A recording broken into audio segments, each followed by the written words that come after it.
देखिए हर खबर यहीं पर, सब्सक्राइब कीजिए TV9 भारतवर्ष।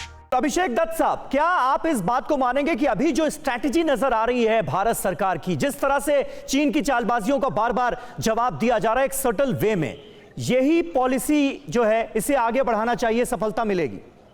देखिए, सबसे पहले जैसे कि हमारे बीजेपी के प्रवक्ता ने कहा, मैंने मंत्रालय का भी सुना जो आपने बताया, हाँ। कि ये 1962 वाला भारत नहीं है जी। ये जो 2020 का भारत है। तीन अपॉर्चुनिटी हमारे प्रधानमंत्री साहब को मिली थी चाइनीज प्रेसिडेंट के साथ में। पहली बार जब वो गुजरात में आए थे, आप सोचिए एक प्रेसिडेंट प्राइम मिनिस्टर के साथ साबरमती पे बैठे हैं और उनकी आर्मी इंकर्शन कर रही है इंडिया के अंदर एट द सेम टाइम। ये दिखाता है बिना प्रेसिडेंट की एनओसी के तो इतना बड़ा स्टेप उनकी आर्मी नहीं उठा सकती। उसके बाद जो हमारा 1994 का ऑल पार्लियामेंट में एक जो हमारा अंडरस्टैंडिंग थी कि जो पीओके भारत है उसमें प्योरली इंडिया के राइट्स रहेगी और इंडियन पार्लियामेंट को, इंडियन गवर्नमेंट को उसको लेना पड़ेगा। वहां पे वो पाकिस्तान के साथ मिलकर रोड बना रहे हैं। 2018 में जब मीटिंग से पहले जब बात हुई तो उन्होंने कहा ये नॉन एजेंडा बेस्ड मीटिंग है। 2019 की मीटिंग से पहले उन्होंने कहा थी नॉन एजेंडा बेस्ड मीटिंग है। हमेशा वो कभी वो श्रीलंका की तरफ से अपनी शिप्स के लेके पहुंच जाते हैं, कभी वो नेपाल को। जो एक रिलेशनशिप पिछले 7 साल में हमारे प्रधानमंत्री साहब ने चाइना के साथ बनाया है, वो तो हमको साफ दिख रहा है रिलेशनशिप है क्या। ये रिलेशनशिप केवल वन वे रिलेशनशिप है, वो चाइना की तरफ से तो कभी आया नहीं। मुझे लगता है हमको अपनी आर्मी को पूरा स्ट्रांग स्टैंड देना चाहिए। मुझे याद है एक स्टेटमेंट निकली थी हमारी आर्मी की कि आर्मी के पास 10 दिन तक लड़ाई लड़ने के लिए पैसे नहीं है, बजट नहीं है। एक तरफ चाइना इन्वेस्ट कर रहा है अपनी टेक्नोलॉजी में, अपनी आर्मी में, अपने सोल्जर्स में, और हमारे पास फंड नहीं है अपनी आर्मी को 10 दिन का वॉर लड़ने के लिए। देखिए, चाइना को जो 2013 में नरेंद्र मोदी जी ने चुनाव से पहले भाषण दिए थे लाल आंख वाला, वो जवाब देना चाहिए हमको चाइना को।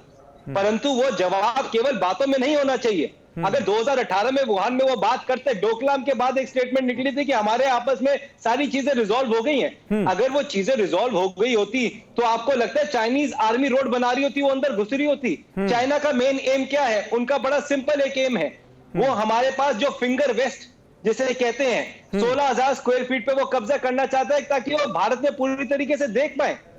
और मैं 2 बात आपको और बताना चाहता हूं। ठीक है अभिषेक, आप बताइएगा, लेकिन इस बीच एक अहम खबर देते हैं और सुधांशु मित्तल जी का इस पर जवाब भी बहुत ज्यादा जरूरी हो गया है। आपने जिन बातों को पॉइंट आउट किया है, अपने दर्शकों को बता दें इस वक्त की एक अहम खबर। चीन के राष्ट्रपति शी जिनपिंग ने जंग की धमकी दी है। जिनपिंग ने अपनी सेना को तैयार रहने को कहा है, किसी भी हालात के लिए सेना तैयार रहे, ये जिनपिंग कह रहे हैं, अपनी सेना को मैसेज दे रहे हैं। सबसे बुरे हालात को देखते हुए सेना तैयारी करे। तो कहीं ना कहीं अमेरिका और चीन के जो संबंध हैं वो किस जगह जाते हुए नजर आ रहे हैं। अभिषेक उपाध्याय हमारे संवाददाता इस वक्त हमारे साथ जुड़ गए हैं। अभिषेक, क्या ये जो निर्देश दिए गए हैं सेना को शी जिनपिंग की तरफ से कि सेना बिल्कुल तैयार रहे, अमेरिका को सीधा मैसेज है क्या?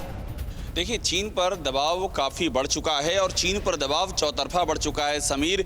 एक और तो वुहान लैब को लेकर के सवाल उठाए जा रहे हैं। अमेरिका, ऑस्ट्रेलिया, यूरोप के देश और चीन के जो पड़ोसी हैं, जो साउथ चाइना सी के आसपास के देश हैं, उन सब ने सवाल उठाए हैं। तो ऐसे में चीन की ओर से बयान आया है और इस समय वहाँ पर नेशनल पीपुल्स कांग्रेस चल रही है, उनकी सर्वोच्च संस्था होती है, उसकी मीटिंग चल रही है। उसी की साइडलाइंस में जो PLA है, चीन की जो आर्मी है, पीपुल्स लिबरेशन आर्मी, उसके साथ में बैठक की वहां के राष्ट्रपति ने। वहां पर उन्होंने ये बात कही। तो कुल मिलाकर के चीन ये दिखा रहा है कि हम भी बेहद ही एग्रेसिव हैं और कोई ये हिमाकत ना करे कि वो चीन को दबा ले जाएगा। आप कह सकते हैं एक मनोवैज्ञानिक लड़ाई भी है कि मनोवैज्ञानिक लड़ाई में हम पूरी तरह से चाक चौबंद हैं, आप हमको किसी भी रूप में हल्के में नहीं ले सकते हैं। समीर, सही आप कह रहे हैं। मनोवैज्ञानिक लड़ाई का जो आपने जिक्र किया, कहीं ना कहीं ये मनोवैज्ञानिक दबाव जो है वो बनाने की कोशिश हम देख रहे हैं लद्दाख में भी की जा रही है, क्योंकि इस वक्त सबको पता है और शी जिनपिंग को भी पता है कि अमेरिका और भारत के बीच के जो रिश्ते हैं वो कितने दोस्ताना हैं।